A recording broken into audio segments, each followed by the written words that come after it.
Assalamualaikum warahmatullahi wabarakatuh. Selamat datang kembali di channel Kisah Warganet. Untuk cerita kali ini, masih kelanjutan dari cerita istri setia, istri tercinta. Tak usah lama-lama, kita ke ceritanya. Setelah Sen selesai berganti baju, ia mengarahkan pandangannya ke arah cermin rias di depannya. Ia teringat akan Fatin, istri tercintanya, yang setiap malam selalu bersolek di depan cermin itu, hanya untuknya. Sen duduk di kursi depan cermin, di mana persis seperti apa yang dilakukan Fatin. Memandangi cermin itu, sekejap lalu bayangan Fatin muncul dalam cermin besar itu, membuat rindu di dalam hati Sen semakin menggebu. Sen mencoba menyentuh bayangan Fatin yang berada dalam cermin itu.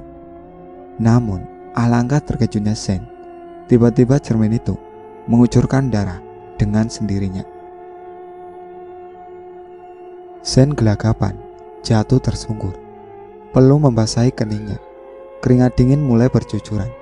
Lalu ia mengucek-ngucek matanya, berharap jika itu hanya halusinasinya saja. Dengan seketika, darah di cermin tadi hilang dan lenyap. Sen bernafas lega. Lalu ia pergi ke kamar mandi untuk membasuh mukanya dan sekalian membersihkan dirinya. Hendak menyalakan keran air, mata Sen dikagetkan oleh sesuatu yang tak biasa. Apa ini? Punya siapa kiranya tespek ini? Tanya Sen heran. Apa mungkin ini milik Fatin? Benarkah yang kulihat ini? Apa dia benar sedang mengandung anakku? Sen bicara pada dirinya sendiri dengan disertai senyum kegembiraan yang terpancar di wajahnya. Setelah ia mengetahui bahwa hasil dari tes itu ternyata positif, ia segera memakai bajunya dan mengurungkan niatnya untuk mandi. Sen berniat pergi ke halaman untuk menjemput istrinya malam itu juga. Namun lagi-lagi Subeda menghalanginya. Sen, mau kemana? Bukankah kau baru saja pulang? Ini tehmu, ucap Subeda yang heran melihat perilaku aneh Sen. Aku ingin menjemput istriku sekarang juga. Apa kau tahu dia hamil? Fatin sedang mengandung anakku, seru Sen tersenyum penuh kegembiraan sambil menunjukkan alat tes kehamilan itu kepada Subeda. Subeda mencari akal agar Sen tidak pergi ke rumah orang tua Fatin untuk menjemputnya. Dia mengarang beribu cerita agar tindakan kejinya tak diketahui olehnya. Sen, sebenarnya itu bukan milik Fatin, itu milikku. Aku ingin memberikan kejutan ini padamu, namun kau telah lebih dulu menemukannya, ujar Subeda sambil terus merayu meyakinkan Sen. Apa maksudmu? Tanya Sen terkejut. Sen, apa kau tak ingin kejadian malam itu? Kita sudah resmi menjadi suami istri, dan kau sudah melakukan kewajibanmu sebagai suamiku. Kau telah memberikan hak itu padaku, ucap Subeda mencari alasan. Tidak, tidak, aku tak mungkin melakukannya, sahut Sen dengan yakin. Sen, percayalah malam itu kau dalam keadaan mabuk. Mungkin kau mengira aku adalah Fatin, hingga kau tak sungkan-sungkan melakukan hal itu padaku, tutur Subeda. Jadi ini punyamu, dan kau hamil anakku? Tanya Sen tak percaya.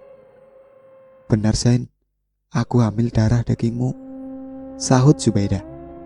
Aku permisi, aku ingin istirahat dulu.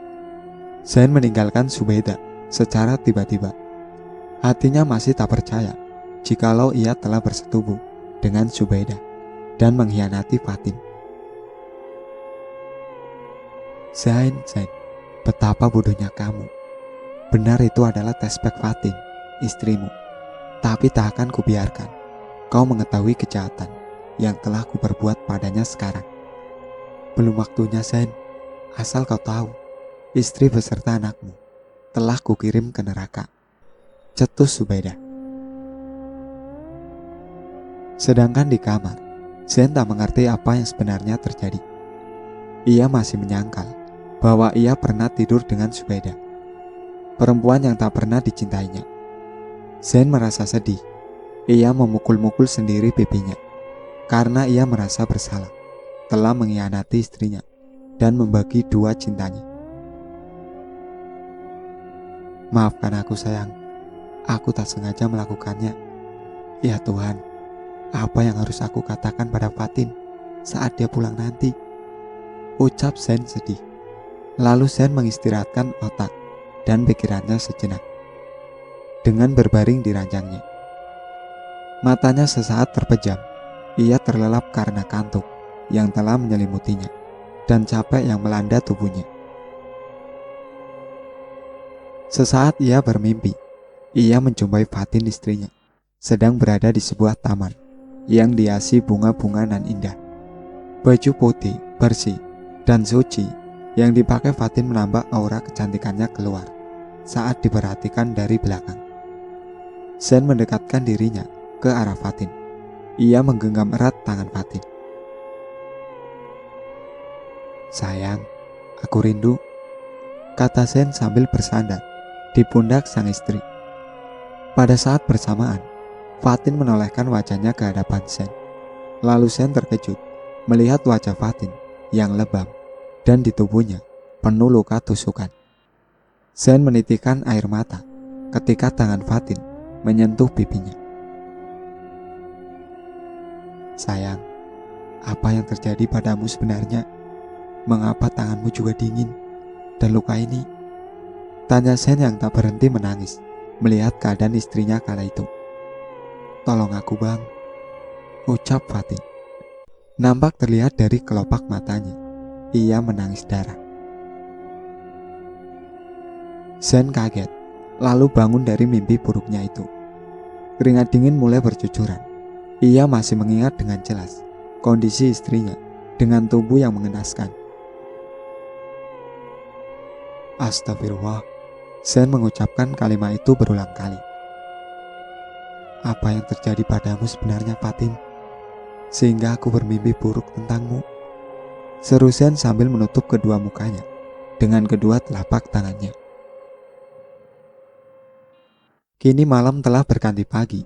Keberadaan Fatin masih menjadi misteri.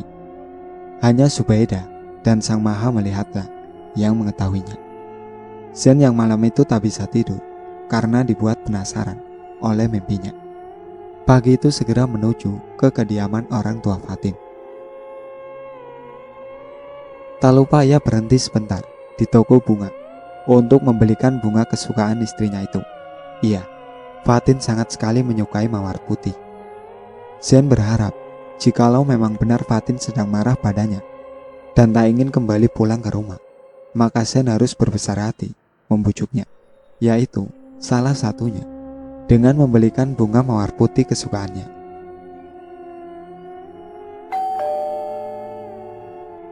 Zen membunyikan bel rumah orang tua Fatin. Selang beberapa lama, keluar seseorang wanita parubaya membukakan pintu untuknya. Nak Zen, ada apa? Tumben pagi-pagi mertamu kesini, ucap perempuan setengah baya itu, yang tak lain adalah ibu dari Fatin. Assalamualaikum bu, saya ingin menjemput Fatin. Apa Fatinnya ada? Tanya Zen sambil mencium tangan mertuanya. Sekejap mertuanya mengernyitkan dahinya dan wajahnya terlihat bingung mendengar pertanyaan dari mantunya itu. Waalaikumsalam nak, bukankah Fatin sudah menjadi istrimu? Tentu saja dia tinggal bersamamu. Mengapa kamu datang kemari untuk menjemputnya? Memangnya kemana perginya Fatin sampai nak Zen mencarinya kemari? Apa kalian berdua sedang bertengkar? Begitulah pertanyaan demi pertanyaan yang dilontarkan mertuanya kepada Zen. Membuat Zen menjadi tambah bingung di mana kiranya keberadaan istrinya itu. Nak Zen, kau melamun? Memangnya ada apa dengan Fatin? Tanya mertuanya agak sedikit keras karena Zen tak menjawab pertanyaan pertamanya. Maaf Bu, saya kira Fatin mengunjungi orang tuanya karena dia tidak berada di rumah sekarang ini. Baiklah Bu, maaf telah mengganggu waktunya. Mungkin Fatin sedang ada keperluan mendadak. Ya sudah Bu, saya mohon izin pamit pulang. Siapa tahu Fatin telah sampai di rumah. Salam untuk Bapak ya Bu, tutur Sen sambil menjabat dan mencium tangan mertuanya itu. Oh iya nak, hati-hati. Kalau ada apa-apa, segera hubungi ibu ya nak, supaya ibu dan bapak di sini tidak cemas, sahut mertuanya. Lalu Sen melajukan mobilnya menuju rumahnya. Tiba-tiba saat di jalan, Sen dikejutkan oleh segerombolan orang-orang yang tengah mengerumuni sesuatu dan menghambat aktivitas rambu lalu lintas. Sedangkan semua mobil secara bersamaan telah membunyikan klaksonnya masing-masing. Namun, tak ada yang menghiraukannya. Melihat semua itu, tentunya Sen menjadi penasaran. Ia bertanya kepada salah seorang pemuda yang tengah berlari menghampiri kerumunan itu. Mas, maaf, ada apa ya? Di depan kok rame-rame? Tanya Sen penasaran. Oh, itu mas, ada perempuan cantik tewas tertabrak mobil. Pelakunya melarikan diri, kata pemuda itu. Jantung Sen mendadak berdegup kencang, nafasnya memburu, seluruh badannya gemetar. Ia segera berlari menghampiri kerumunan itu dan mencari celah agar bisa masuk dan melihat siapa yang menjadi korban tabrak lari itu. Fatin. Ia meneriaki nama istrinya dan mengira bahwa istrinya yang mengalami kecelakaan itu. Namun setelah dilihatnya, Sen masih bisa bernafas lega. Ternyata perempuan cantik itu bukanlah Fatin, istri yang sangat dicintainya. Walaupun sekarang hati Sen masih cemas karena keberadaan Fatin masih belum diketahui. Mas kenal dengan mbak ini? Tanya seorang ibu tua yang melihat kecelakaan itu. Oh, tidak Bu, saya kira istri saya. Maaf, permisi, sahut Sen sambil berlalu dari tempat kejadian itu. Sen menghela nafas panjang di dalam mobilnya. Ia terus mengucapkan syukur sebanyak-banyaknya dan pulang menuju kediamannya. Sen, itu suara mobil Sen. Dari mana dia? Apa dia dari rumah orang tua istrinya? Gawat ini, bisa-bisa dia mencurigai aku. Celetuk Subaidah, lalu segera berlari ke teras depan dan membukakan pintu untuk Sen. Sen, apa kau sudah bertemu Fatin? Di mana dia? Tanya Subaidah berbahasa basi. Entahlah, apa dia belum pulang ke rumah atau mencoba menghubungimu? Tanya Sen balik. Subaidah hanya menggeleng-gelengkan kepalanya. Terdengar ketukan pintu dari luar rumah, yang kebetulan pintu itu masih terbuka lebar, membuat mereka segera mengetahui siapakah yang datang. Bina, Bibi sudah datang. Bi, apa Bibi tahu soal Fatin? Dia sudah 2 hari meninggalkan rumah, Bi. Tanya Sen yang segera mungkin menghampiri pembantunya itu dan mengajaknya segera masuk ke dalam. Sen berharap semoga pembantunya itu tahu sesuatu mengenai menghilangnya Fatin beberapa hari ini. Subaidah mulai kebingungan melihat Bina telah kembali. Ia tak tahu sekarang ini harus berbuat apa. Maksud Aden apa? Maaf Den, saya tidak mengerti. Setahu saya, setelah saya pamit kepada Non Fatin 2 hari yang lalu bersama yang lainnya, Non Fatin masih berada di rumah Den. Malah Non Fatin mempunyai kabar gembira untuk Aden. Dia sedang... Tiba-tiba Ina menghentikan bicaranya setelah ia melihat isyarat yang diberikan oleh Subaidah.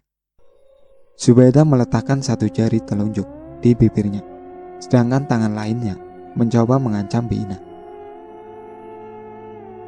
Sedang apa, Bi? Tanya Sen penasaran.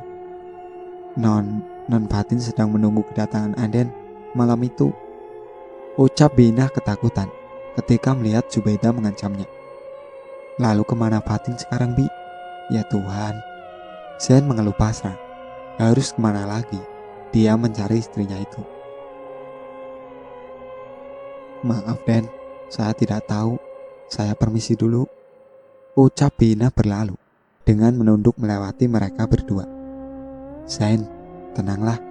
Pasti Fatin akan segera kembali ke rumah ini, seru Subaidah yang berpura-pura menghibur Sen yang sedang kalut. Tiba-tiba ayah Sen datang dengan menggunakan kursi roda. Sudah lama ayah Sen ini lumpuh dan terkena stroke karena sakit jantung yang telah lama dideritanya. Ayah, ada apa ya? Apa ayah perlu sesuatu? Biar Sen ambilkan, tanya Sen kepada ayahnya. Ayah Sen sepertinya ingin mengatakan sesuatu. Matanya melotot kepada Subaidah, serta mulutnya ingin memberitahu Sen tentang sesuatu hal, namun rasanya sulit. Ayah ingin mengatakan sesuatu, tanya Sen dengan lembut. Ayahnya hanya menganggukkan kepalanya. Ida, tolong ambilkan kertas dan pulpen seadanya, kemari, suruh Sen pada Subaidah. Subaidah saat itu belum mengerti apa yang ingin dituliskan ayah Sen di kertas itu. Ia menuruti perkataan Sen dengan membawa secari kertas dan pulpen sebagai wadah menulis ayahnya. Ini ya, ayah bisa sampaikan apa yang ingin ayah katakan dalam kertas ini, tutur Sen. Ayahnya lalu menulis menggunakan tangan kirinya dengan susah payah. Dalam tulisan itu terdapat kata mati yang dengan susah payah ditulisnya. Sen tak tahu apa maksud ayahnya sebenarnya dan apa maksud dari tulisan kata mati yang dituliskan oleh ayahnya itu. Sen, mungkin ayahmu sedang kelelahan. Biar aku bawa ke kamarnya dulu, ucap Subaidah berlalu sambil mendorong kursi roda ayah Sen menuju kamarnya. Setelah sampai kamar, Subaidah mendorong keras kursi roda itu hingga ayahnya jatuh tersungkur. Tak lupa ia segera mengunci pintu kamar itu supaya perbuatannya tak diketahui oleh Sen. Apa maksudmu tadi, Pak Tua? Apa kau telah melihatku membunuh menantu kesayanganmu? Baiklah, kalau begitu, ayah mertuaku sayang.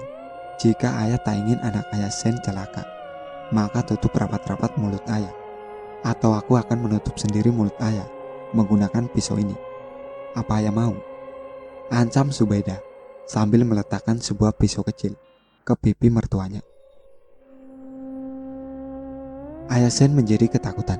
Keringat bercucuran deras dari keningnya hingga membasahi bajunya. Ia masih tak percaya bahwa ia telah melihat secara langsung Subaidah membunuh menantunya secara keji.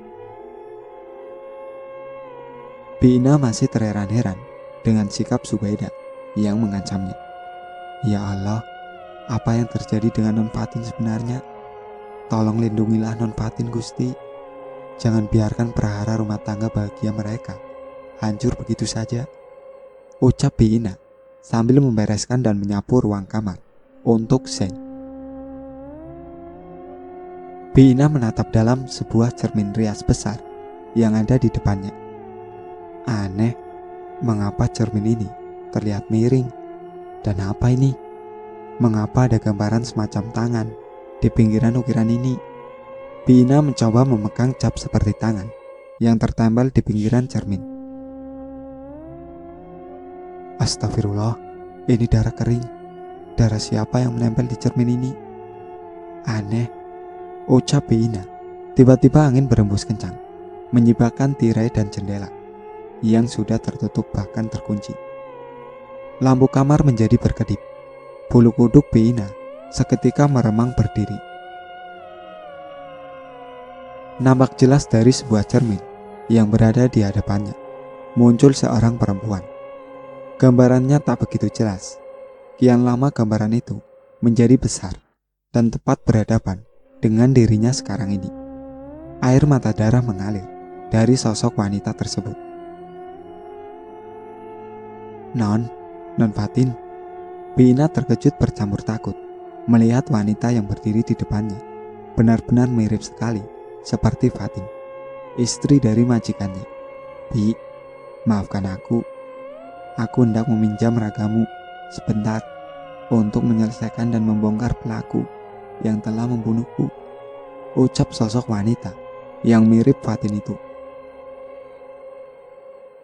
Lalu ia merasuki tubuh Bi Ina seketika. Bi Ina bergetar hebat, rambutnya menjadi acak-acakan. Ia mengambil sebuah linggis dan pisau tajam, lalu keluar dengan geram dari kamar itu. "Di mana kamu, wanita iblis?" teriak Bi Ina yang dirasuki ruh Fatin. Sontak semua penghuni rumah keluar, terutama Sen. Semua kaget juga takut melihat tingkah Bi Ina yang seperti orang kerasukan. "Sen, aku takut. Apa yang terjadi dengan pembantu kita?" tanya Subaidah. "Hei wanita iblis, sini kau. Akan kubuat tubuhmu menjadi makanan tikus hari ini juga," ucap Bi Ina yang menghampiri Subaidah. "Sen, tolong aku Sen, aku takut." Subaidah lalu berlari, mencoba menghindari kejaran Bi Ina. Sedangkan Sen, ia mencoba sekuat tenaga untuk menghentikan Bi Ina yang terus ingin mengejar dan melenyapkan Subaidah tanpa maksud. Ia memegang kuat-kuat tangan Bi Ina dan menahan tubuhnya. "Bi, istighfar Bi," seru Sen. Bi Ina lalu menatap mata Sen dalam-dalam. Air matanya mengalir mengucur setelah melihat wajah Sen. Sikap yang tadinya membabi buta kini telah lenyap dengan sendirinya. "Abang," ucap Bi Ina kepada Sen. Sen pun terkejut mendengar kata-kata itu. Ia menyentuh pipi Bi Ina dengan tangannya. "Fatin, apa itu kamu sayang? Apa yang terjadi denganmu sayang? Berhari-hari aku telah mencarimu, namun hingga kini aku belum jua bertemu denganmu," ucap Sen. Lalu keduanya sama-sama menangis. "Maafkan aku bang, semua ini terjadi karena kebodohanku. Abang, aku sangat merindukanmu," seru Fatin sambil memegangi perutnya. "Sen, minggir." Tiba-tiba Subaidah mengangkat sebuah kursi yang akan dilemparkannya kepada Bi Ina dan mendorong Sen hingga Sen jatuh tersungkur dan tak sadarkan diri. Bi Ina menatap penuh kebencian kepada Subaidah yang kini telah berani menghampirinya. Bi Ina menjerit kencang dan membuat tubuh Subaidah terpental beberapa meter hingga Subaidah terjatuh dan serpihan kaca mengenai beberapa tubuhnya. Fatin kembali keluar dari badan Bi Ina. Tubuh Bi Ina lemas lalu terjatuh pingsan di samping tubuh Sen. Fatin melayang menghampiri Subaidah yang tengah merintih kesakitan. Ia menindih tubuh Subaidah dengan kuat. Fatin, maafkanlah aku. Aku mengaku, akulah yang membunuhmu dan menaruh juga menyemen mayatmu, lalu memasukkanmu ke dalam tembok dinding dan menutupnya dengan cermin rias yang berada di kamarmu. Ampuni aku Fatin, jangan bunuh aku, pinta Subaidah. Sen yang kala itu telah sadar. Ia mendengar semua ucapan yang keluar dari mulut Subaidah. Tangannya mengepal, matanya mengisahkan tangis, disertai kecewa. Ia menjadi murka, lalu melangkah menghampiri Subaidah yang tengah terkapar. Sen yang kala itu melihat Subaidah yang berbicara sendiri dan mengakui segala kejahatannya yang diperbuat kepada Fatin. Seketika membuat Sen menjadi geram dengan apa yang telah didengarnya melalui mulut dari teman sekolahnya itu. Ia tak menyangka bahwa Subaidah tega-teganya menghabisi wanita yang telah mengorbankan seluruh perasaannya deminya. Astagfirullah, ada apa ini Den? Tiba-tiba Pak Karjo dan Mbak Sari datang dari kampung dan terkejut melihat seisi rumah berantakan dan menemukan Subaidah yang tengah bersimbah darah di lantai. "Pak Karjo dan Mbak Sari, tolong kalian panggilkan Pak Ustadz Nawawi," dan ambulannya, cepat, perintah Sen kepada mereka. Lalu, Sen mengangkat pelan kepala Subaidah dan meletakkannya di pangkuannya dengan hati-hati. Apa yang telah kau lakukan, Ida? Benarkah yang ku dengar ini? Kau telah menghabisi istriku. Mengapa, Ida? Apa salahnya padamu? Dialah yang menyuruhku untuk menikahimu. Dia rela, walau waktuku nantinya akan terbagi menjadi dua. Dia telah rela mengorbankan perasaan kecewanya demimu. Tapi kenapa kamu tega-teganya menghabisinya, Ida? Kenapa?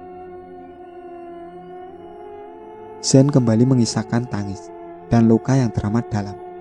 Bibirnya kini sudah tak mampu berucap melihat kenyataan bahwa istri tercintanya telah tiada. Maafkanlah aku, Sen. Aku terlalu mencintaimu. Aku tak rela bila cintamu harus terbagi menjadi dua. Aku ingin hanya akulah satu-satunya yang menjadi istrimu. Satu lagi, Sen, bukan aku yang mengandung anakmu, namun Fatinlah. Alat tes ini adalah miliknya. Maafkan aku, Sen. Tutur Subaidah pasrah akan keadaannya sekarang sambil menyerahkan tespek itu kepada Sen. Sungguh jahat kamu, Ida. Aku tak sudi lagi melihat wajahmu di rumah ini. Sekarang katakan, di mana kau menyembunyikan mayat istriku? Tanya Sen sambil memalingkan mukanya dari Subaidah dan berdiri tegap dengan amarahnya. Aku mengecor mayatnya di dinding kamarmu dan menutupinya dengan cermin rias besar, ucap Subaidah menyesal. Sen lalu berlari mengambil linggis yang ada di sebelah Bina yang masih pingsan. Ia menuju kamarnya dan merusak tembok dinding yang sudah disemen dengan linggis.